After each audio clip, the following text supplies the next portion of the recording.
Can the Bible be bad? One of the things that can be shocking for readers of The Handmaid's Tale is the way that the Bible is used in this text. Because it seems that Gilead thinks it really is being biblical, that it's doing things in a biblical way. Of course, we also know from page 87 that the Bible is kept locked up, the way that people once kept tea locked up, so the servants wouldn't steal it. It's an incendiary device. Who knows what we'd make of it if we ever got our hands on it.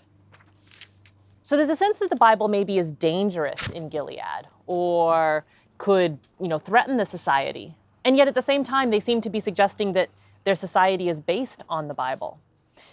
In fact, the entire ceremony in which Offred is ceremonially raped every month is drawn straight from the Bible. Page 88 is accurately quoted, right? After Noah, there's the command to be fruitful and multiply and replenish the earth. That is true. And the story about Leah and Rachel, as it's told, is true. Rachel did say, "Give me children or I die." "Am I in God's stead?" says Jacob replying, "who hath withheld from thee the fruit of the womb?" And Rachel does offer her maid Bilhah. "She shall bear upon my knees, that I may also have children by her." The reading is accurate. That's what actually happens, right? Rachel and Leah, if you remember Jacob, he gets tricked into marrying Leah. He's actually in love with Rachel.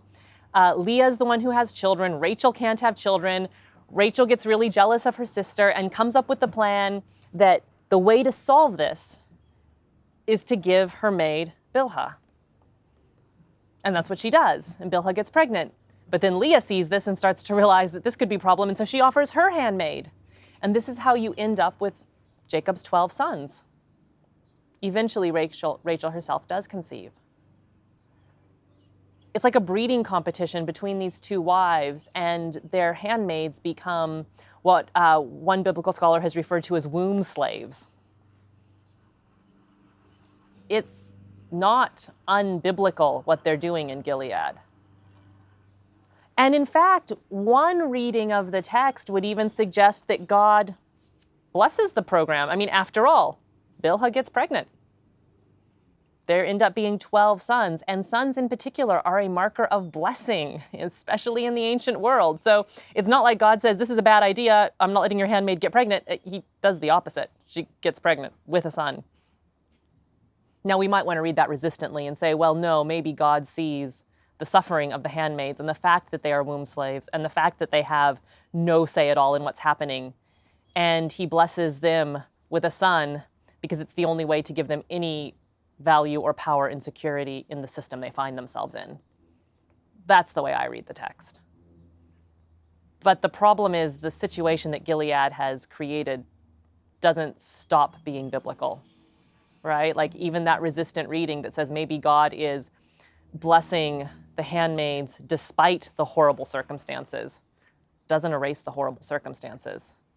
And Jacob and Rachel and Leah all seem to be being blessed as well through it. So it's problematic.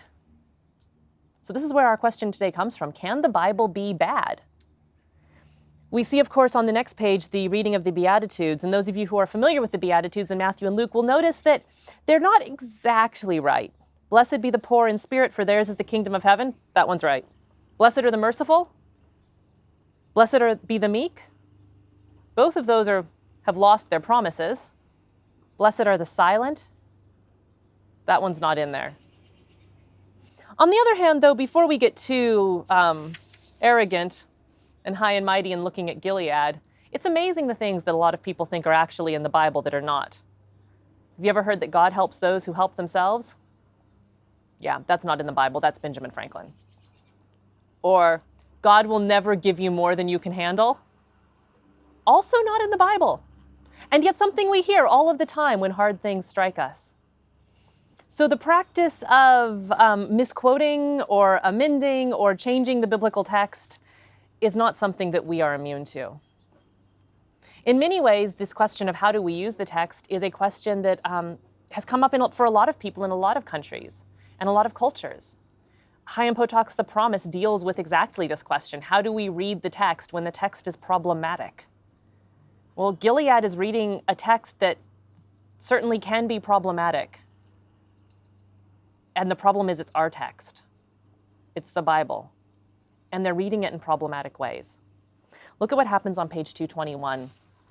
This is a marriage service where a whole bunch of girls are being given in marriage to commanders because fertility is an issue. So they're trying to get young girls married as soon as possible so that they can hopefully have children. So these aren't even handmaids. These are just girls being given in marriage, arranged marriages, which is completely biblical, happens all the time in the biblical narrative. And, you know, they're old enough to have babies. So she says some are as young as 14. That's young, but we still have states in the United States that allow for marriage as young as 14 and 16 with parental consent. Still happens in lots of places around the world. So again, like it's not our normal thing, but still. And this is the passage that's read. Let the women learn in silence with all subjection. Here he looks over us all. But I suffer not a woman to teach, nor to usurp the authority of a man, but to be in silence. For Adam was formed first, then Eve. And Adam was not deceived, but the woman being deceived was in the transgression. Notwithstanding, she shall be saved by childbearing, if they continue in faith and charity and holiness with sobriety. Offred thinks to herself, saved by childbearing. What did we suppose would save us in the time before? That sounds horrible, saved in childbearing, right? Maybe the purpose of women is to have children?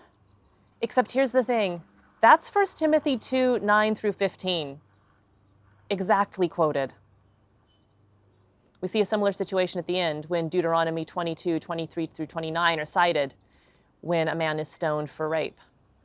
And the irony of that scene is overwhelming.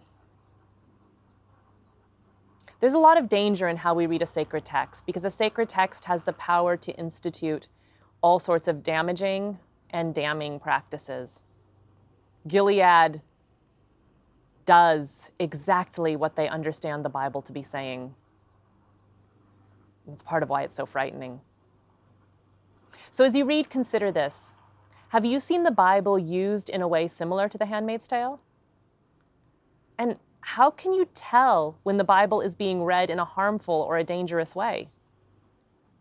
How can you tell if your reading of the Bible is good and true?